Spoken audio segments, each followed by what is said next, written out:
بیائی زوروں پر تھی۔ پچھلے چند دنوں میں نیاز بیگ اور نعیم نے بہت محنت کی تھی۔ ان کے پاس بیلوں کی صرف ایک جوڑی تھی۔ مہندر سنگھ کئی بار انہیں ایک اور جوڑی مہیا کرنے کی پیشکش کر چکا تھا، مگر باپ بیٹا جانتے تھے کہ بیل چوری کے ہوں گے، چنانچہ اپنے ہی بیلوں پر قانے رہے اور 8 ایکڑ زمین بیائی کے لیے تیار کر کے باقی 5 ایکڑ ساؤنی کے لیے چھوڑ دی۔ کل 13 ایکڑ زمین ان کی ملکیت تھی۔ اب بھی بہت رات باقی تھی جب نیاز بیگ نے اٹھ کر حقہ تازہ کیا، پھر نعیم کو جگایا۔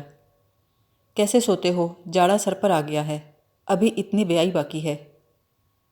نعیم کروٹ بدل کر سو گیا۔ اٹھو، کسانوں کے بیٹے لڑکیوں کی طرح نہیں سویا کرتے۔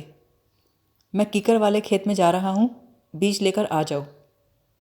کاتک کا چاند بالکل سامنے کھڑا تھا اور اخیر خزاں کی خنک رات چاروں طرف پھیلی تھی۔ درختوں کے نیچے سوئے ہوئے کسانوں میں سے ایک نے خواب آلود آواز میں پوچھا، اتنے سویرے کہاں جاتے ہو چودھری؟ بیائی کو۔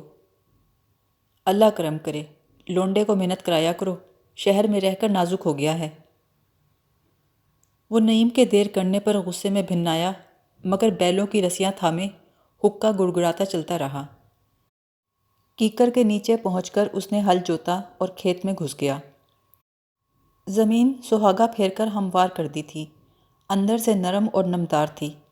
اس میں بس اتنا پانی تھا کہ مٹی ہاتھ میں بھر بھی جائے اور انگلیوں پر نمی بھی چھوڑ جائے۔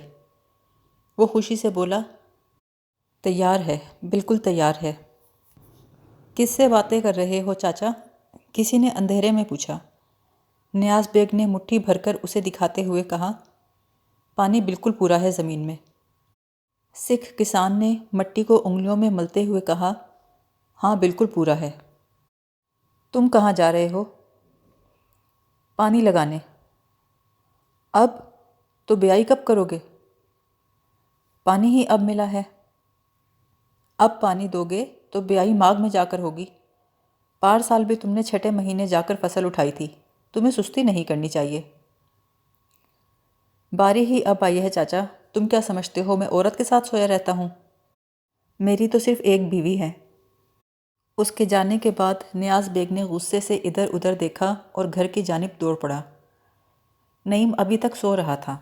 اس نے اونچی آواز میں کہا، ہم جوان ہوئے تو ہمارے باپ نے لسی پانی سب بند کر دیا کہ سو سو کر پوستی نہ ہو جائیں۔ نعیم نیند سے بوجھل جسم لیے چارپائی سے اٹھا۔ چلا کیوں رہے ہو؟ ابھی اتنی رات باقی ہے۔ دونوں نے مل کر گندم کی بوری گھوڑی کی پیٹھ پر رکھی اور باہر نکل آئے۔ نعیم ایک ہاتھ سے بوری تھامے گھوڑی کے برابر چلتا رہا۔ نیاز بیگ پیچھے پیچھے آ رہا تھا، کبھی کبھی بے سری آواز میں گانے لگتا۔ چاندنی اتنی صاف تھی کہ چونٹی تک نظر آ رہی تھی۔ بوری اتروا کر وہ کھیتوں میں گھس گیا۔ آؤ میرے ساتھ چلو۔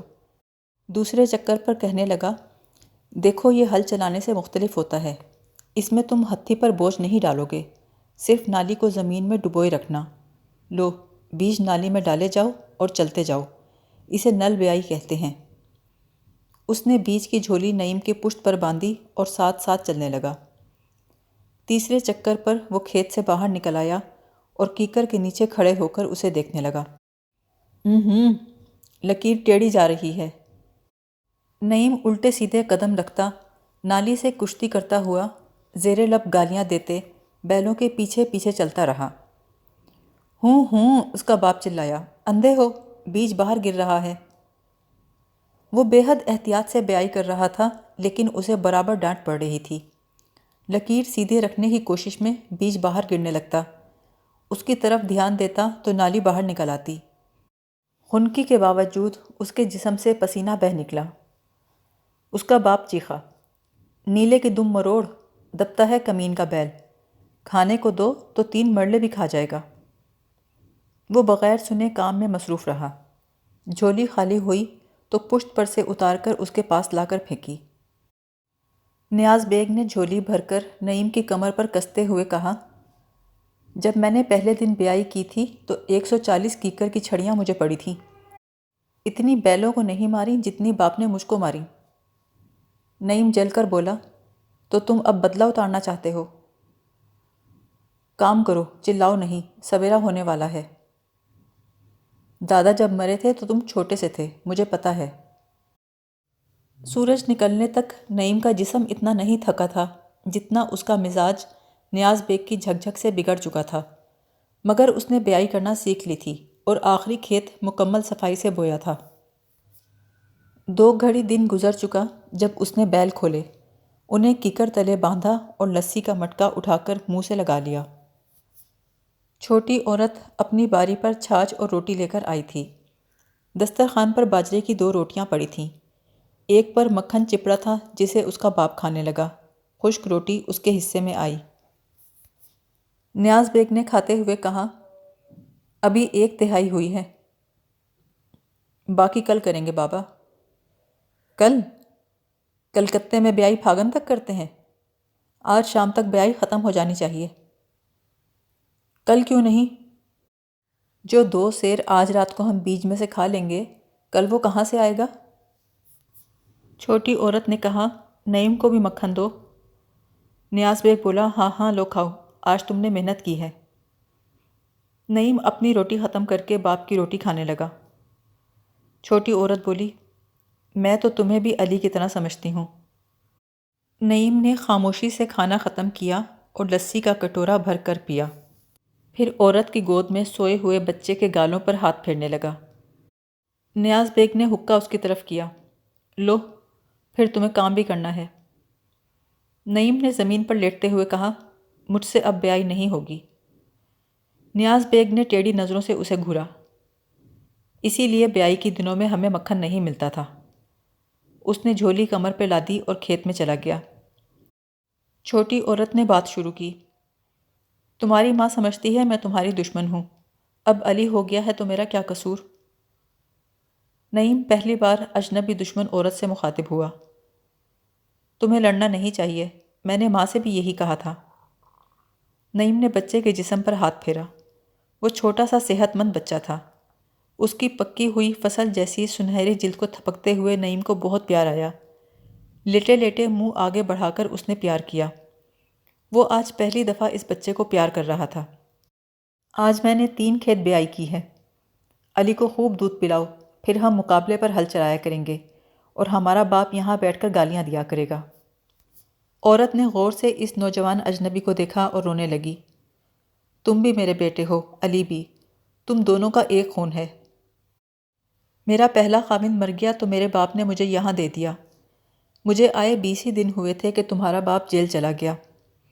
12 سال تمہاری ماں اور میں بہنوں کی طرح رہیں، ایک ہی چھت کے نیچے۔ اس کی بات پوری ہونے سے پہلے نعیم سو گیا۔ سارا پچھلا پہر نیاز بیگ بیائی کرتا رہا۔ دھوپ میں کام کرنے سے اس کا رنگ سیاہ ہو گیا تھا۔ جب وہ واپس آیا تو بوری خالی ہو چکی تھی اور 2 کھیت ابھی باقی تھے۔ وہ تھکی ہوئی آواز میں بولا، ادھار لینا پڑے گا۔ روشن آغا کا منشی ادھیڑ عمر کا موٹا تازہ آدمی تھا اور آنکھوں پر چشمہ لگاتا تھا۔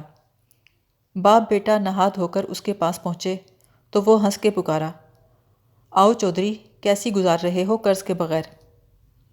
نیاز بیگ نے اس کے پاس دیوان پر بیٹھتے ہوئے کہا، ہاں قرض کے بغیر، پر اب نہیں۔ جان مانگ لو چودھری، پر بیج نہ مانگو، ایک دانہ جو ہو قسم ہے۔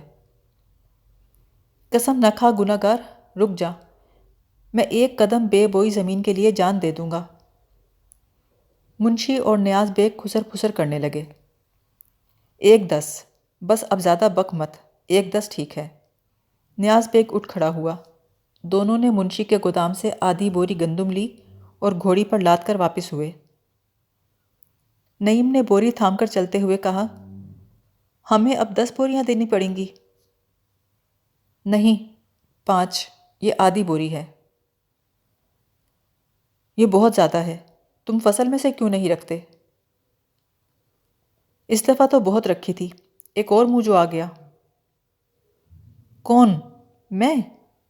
نعیم نے بے خیالی میں پوچھا، پھر دفتن جھلا کر بولا، تو میں چلا جاؤں؟ نہیں، تم میرا ہی خون اور گوشت ہو، پر تمہیں کام کرنا چاہیے۔